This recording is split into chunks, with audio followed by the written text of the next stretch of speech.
Voilà, bonjour, je suis très heureux de vous retrouver pour cette capsule de Et toi, tu crois? Euh, je voudrais revenir sur un texte qu'on a évoqué, c'est le texte de Marc au chapitre 5, avec cette femme qui va s'approcher de Jésus et qui va toucher le bord de son vêtement par derrière. Dans son cœur, dans sa tête, elle a un grand besoin, une maladie qui l'a touchée il y a 12 ans. Pendant toutes ces années, elle a été en déprimant et d'aller de mal en pire. Sa famille peut rien faire, l'argent peut rien faire, les médecins n'ont pas pu résoudre la situation, elle a dépensé tout son bien. Et voilà cette femme qui à un moment donné se trouve confrontée à toutes ces impossibilités. La Bible dit ce qui est impossible aux hommes est possible à Dieu. Et voilà que dans son cœur, il y a quelque chose qui va grandir en elle. Si je peux seulement toucher le bord de son vêtement, je vais être guéri. Et voilà cette femme qui, bravant tout un tas d'interdits, va s'approcher de Jésus, toucher son vêtement comme elle l'a imaginé. Et voilà cette femme qui d'un seul coup, dans son corps, vit une délivrance, vit une restauration, quelque chose vient de se passer. Jésus s'arrête et il va poser cette question: qui m'a touché? Il est bousculé de tous les côtés, les gens le touchent, on ne parle pas de contact simplement comme ça, où on est bousculé dans une foule. Mais Jésus sait que quelqu'un vient de le toucher d'une manière différente des autres. Et Jésus expliquera à cette femme en disant: c'est ta foi qui t'a sauvé, c'est pas le fait que tu m'aies touché simplement physiquement, c'est pas parce que tu as touché mon vêtement que tu as été guéri. C'est parce que lorsque tu t'es approché de moi, c'est la foi qui a déclenché ce que tu viens de vivre, ta foi t'a sauvé. Et nous retrouvons cette expression plusieurs fois dans la Bible, dans les évangiles. Lorsque Jésus parlera, il dira: ta foi t'a sauvé, ta foi t'a guéri, pour dire que c'est cet élément de foi qui va faire toute la différence. On a une définition de la foi dans le livre des Hébreux au chapitre 11. La foi est une ferme assurance des choses qu'on espère, une démonstration de celles qu'on ne voit pas. Et beaucoup de personnes disent: moi j'ai la foi, mais qu'est-ce que ça veut dire avoir la foi? Souvent on dit la foi c'est croire. Et je voudrais vous donner quelques expressions qui peut-être peuvent évoquer des choses pour vous aujourd'hui. La foi, c'est prendre Dieu au mot. Ce que la Bible dit, ce que Dieu dit, il est capable de l'accomplir.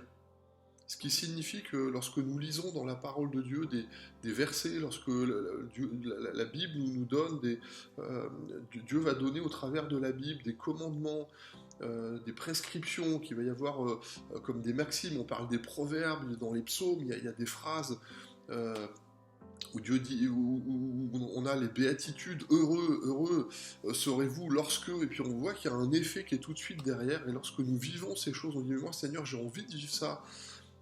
Comment ça se passe? Puis nos expressions, c'est: j'ai la foi et je crois. Prends Dieu au mot. Ta parole le dit, la Bible c'est la parole de Dieu, c'est plus que du papier et de l'encre. C'est Dieu qui parle aux hommes, c'est Dieu qui se révèle aux hommes au travers du livre qu'on appelle la Bible. Et je crois qu'aujourd'hui encore, Dieu veut se révéler à nous, Dieu veut vraiment que nous ayons ce contact avec lui. Comment je peux avoir cette relation avec Dieu? Eh bien, la Bible dit que c'est la foi, c'est par la foi qu'on est en contact avec Dieu, c'est par cette foi qui est là. Oui, prendre Dieu au mot, mais qu'est-ce que ça veut dire la foi? Qu'est-ce que ça veut dire prendre Dieu au mot? Je voudrais vous proposer cette définition. La foi, c'est reconnaître que c'est la vérité. Ces choses qui sont là, c'est pas simplement des mots qui sont là, c'est pas un roman, c'est pas une histoire.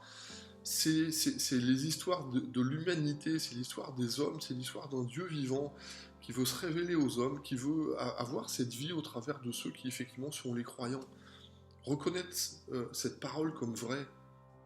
La deuxième chose, c'est aussi reconnaître que cette parole, nous pouvons la vivre, et avoir intentionnellement le désir de vivre cette parole. La foi, c'est pas seulement je sais dans ma tête que quelque chose est là, mais j'ai le désir, c'est intentionnel. Il y a dans mon cœur, il y a dans mon âme, il y a dans ma vie aujourd'hui, le désir intentionnel, mais il y a un engagement, il y a une volonté, je veux vivre ces choses, je veux que ça devienne réalité en moi. Il y a comme une intention, mais il y a aussi un engagement. Cette femme qui va venir par derrière toucher le bord du vêtement de Jésus, elle veut pas simplement, elle n'a pas besoin d'une théorie, elle a besoin d'une transformation de vie. Cette maladie qui dure depuis 12 années, c'est trop long pour elle.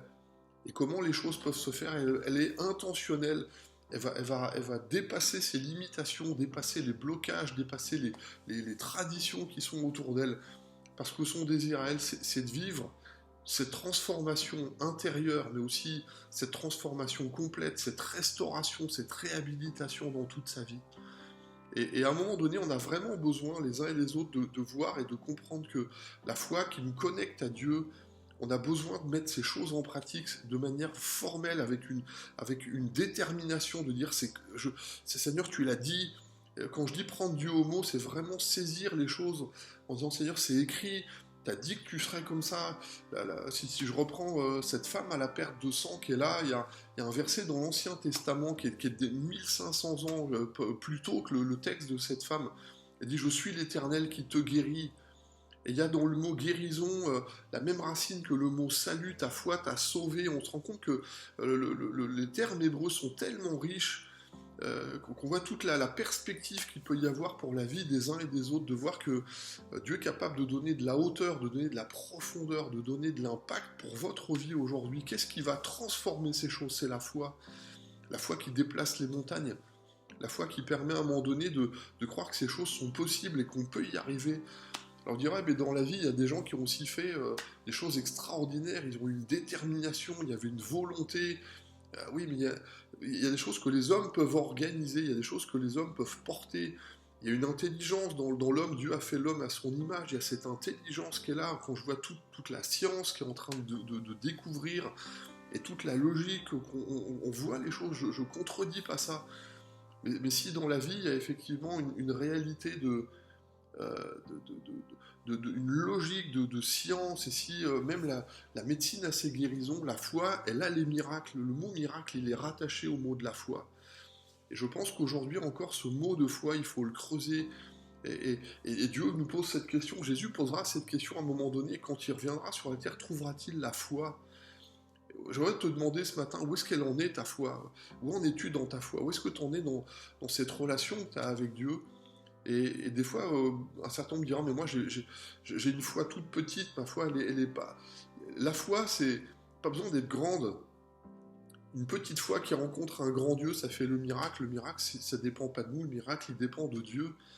Mais ce qui dépend de nous, c'est la foi. Est-ce que j'y crois aujourd'hui? Est-ce qu'aujourd'hui j'adhère à ces choses? Est-ce qu'aujourd'hui je reconnais que cette parole, elle est vraie ou pas? Est-ce qu'aujourd'hui j'ai le désir de vivre cette parole ou pas? Est-ce qu'aujourd'hui... je veux intégrer, je veux rentrer dans ce que Dieu est en train de me dire ou pas. Et là, d'un seul coup, ça renvoie à notre responsabilité. Nos attitudes, elles prouvent ce que nous croyons.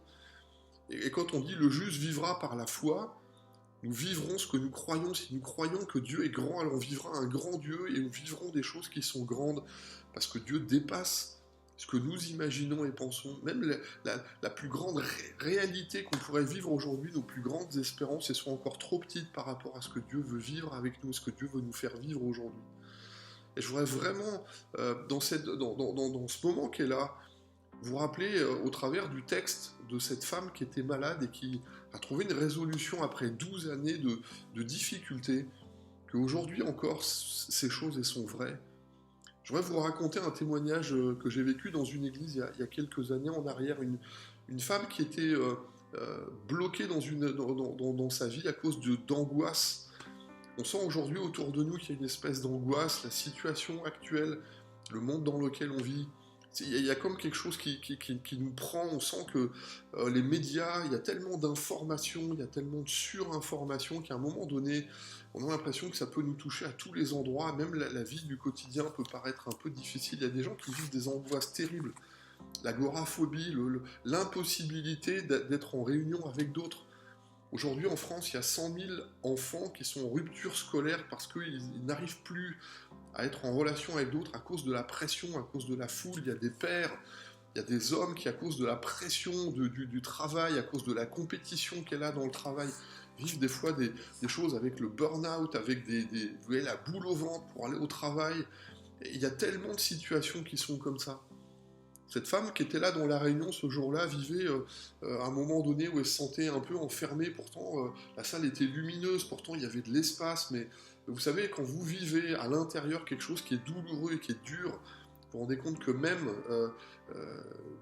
la distance d'1 mètre ou 2 mètres avec les autres, des fois, au bout d'un moment, ça vous prend. Elle sentait l'angoisse monter en elle.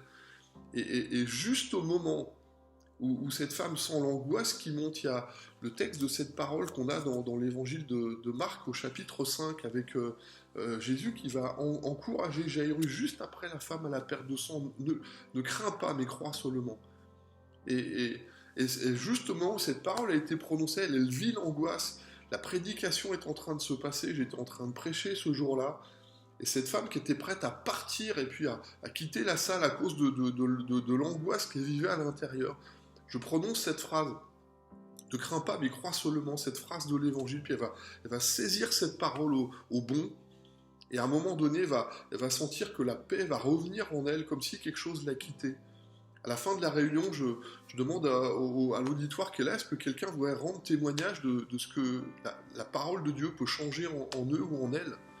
Et je vois cette femme qui se lève et elle me dit, devant tout l'auditoire qui était là, depuis des années, je vis une angoisse, je suis coupé, j'ai perdu des relations de travail. Tout à l'heure, j'ai senti l'angoisse monter, j'ai cru que j'allais être obligé de quitter la salle.